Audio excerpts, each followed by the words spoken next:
Hello students, welcome to my channel and welcome to my another video. আজকে আলোচনা করব অষ্টম শ্রেণীর জীবনবিজ্ঞান বিষয়ের জীবদেহের গঠন এই অধ্যায়টি। এই অধ্যায় থেকে তোমাদের অনেক শর্ট প্রশ্ন থাকবে, লং প্রশ্ন অর্থাৎ 2 নম্বরের প্রশ্ন কিন্তু খুবই কম থাকবে। তাই এই চ্যাপ্টার থেকে কোন কোন 2 নম্বরের প্রশ্নগুলো তোমরা রেডি করবে সেই প্রশ্নগুলো নিয়েই আজকের এই ভিডিওটি।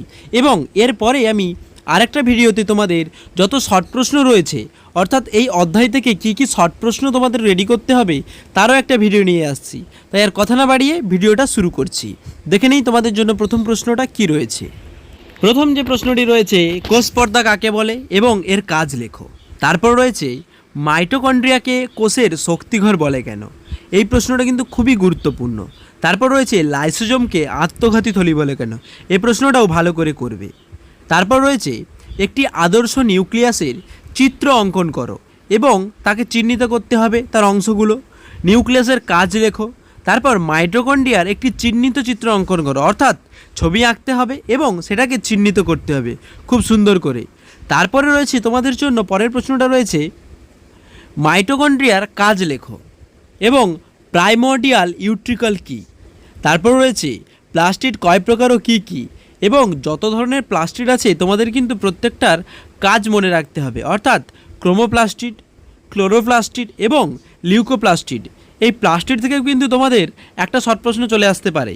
মনে করো যে ক্রোমোপ্লাস্টিডের কাজ কী, ক্লোরোপ্লাস্টিডের কাজ কী বা লিউকোপ্লাস্টিডের কাজ কী।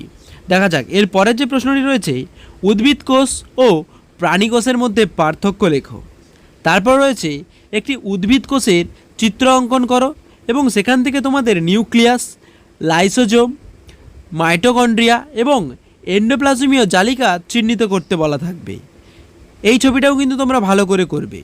তো এরপরে যেটা রয়েছে, সরল ও যৌগিক অণুবীক্ষণ যন্ত্রের পার্থক্য লেখো, ভাজক কলার 2টি কাজ লেখো, আবরণী কলার 2টি কাজ লেখো এবং স্নায়ুকলার 2টি কাজ লেখো। এই কাজগুলোও কিন্তু তোমাকে ভালো করে করতে হবে, অর্থাৎ ভাজক কলা, আবরণী কলা এবং স্নায়ুকলা, এই কলাগুলোর কাজ তোমাদের করতে হবে। এবং সরল ও যৌগিক অণুবীক্ষণ যন্ত্রের পার্থক্য তোমাদের কিন্তু 4টে করতে হবে। তোমাদের এই প্রশ্নগুলো করলেই আশা রাখছি যে তোমরা পরীক্ষার হলে সমস্ত প্রশ্ন কমন পেয়ে যাবে। তো আজকের ভিডিওটা ছিল এই পর্যন্ত। ফিরে আসছি পরের ভিডিও নিয়ে। পরের ভিডিওতে থাকছে অতি অবশ্যই তোমাদের জন্য MCQ SAQ।